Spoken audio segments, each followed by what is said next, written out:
ஆந்திரா மற்றும் கர்நாடகாவில் கோயில் கோயிலாக சென்று கொள்ளையடித்த 3 பேர் கைது செய்யப்பட்டுள்ளனர். கடனை அடைக்க கொள்ளையடிக்க தொடங்கியவர்களின் பரபரப்பு பின்னணி என்ன?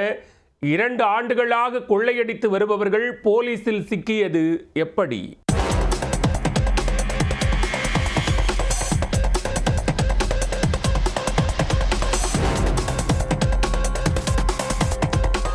ஆந்திர மாநிலம் அனந்தபுரம் மாவட்டத்தை சேர்ந்த மாரிசாமி, ராஜி, சீனிவாசுலு ஆகியோர் எந்த வேலைக்கும் செல்லாமல் நண்பர்களாக ஊர் சுற்றி வந்துள்ளனர்.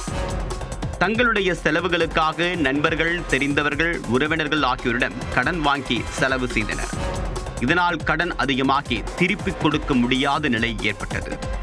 கடனை அடைக்கவும் தங்களுடைய உல்லாச செலவுகளை தொடரவும் ஆலோசித்த அவர்கள் கோவில்கள், தனியாக இருக்கக்கூடிய வீடுகள் ஆகியவற்றில் கொள்ளையடிக்க முடிவு செய்தனர்.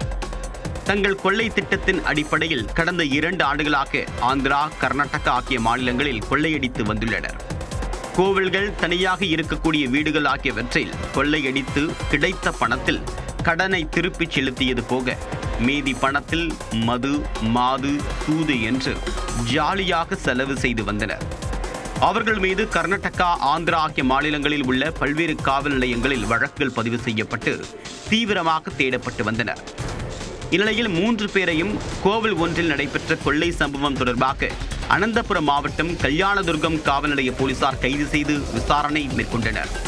அப்போது அவர்கள் 2 மாநிலங்களிலும் பல்வேறு கோவில்கள், வீடுகள் ஆகியவற்றில் புகுந்து கொள்ளையடித்து ஜாலியாக வாழ்ந்து வந்தது தெரிய வந்தது. 3 பேர் மீதும் வழக்கு பதிவு செய்த போலீசார் அவர்களிடமிருந்து சுமார் 22 லட்சம் ரூபாய் மதிப்புள்ள 12 கிலோ வெள்ளி பொருட்கள், 44 கிராம் தங்க ஆபரணங்கள், 20 கிலோ பித்தளை பாத்திரங்கள், 5 கிலோ எடையுள்ள வெண்கலக்குடம் மற்றும் கோவில்களில் கொள்ளையடிக்க பொருட்களை பறிமுதல் செய்தனர். 3 பேரையும் கைது செய்த போலீசார் அவர்களை நீதிமன்றத்தில் ஆஜர்படுத்தி சிறையில் அடைத்தனர்.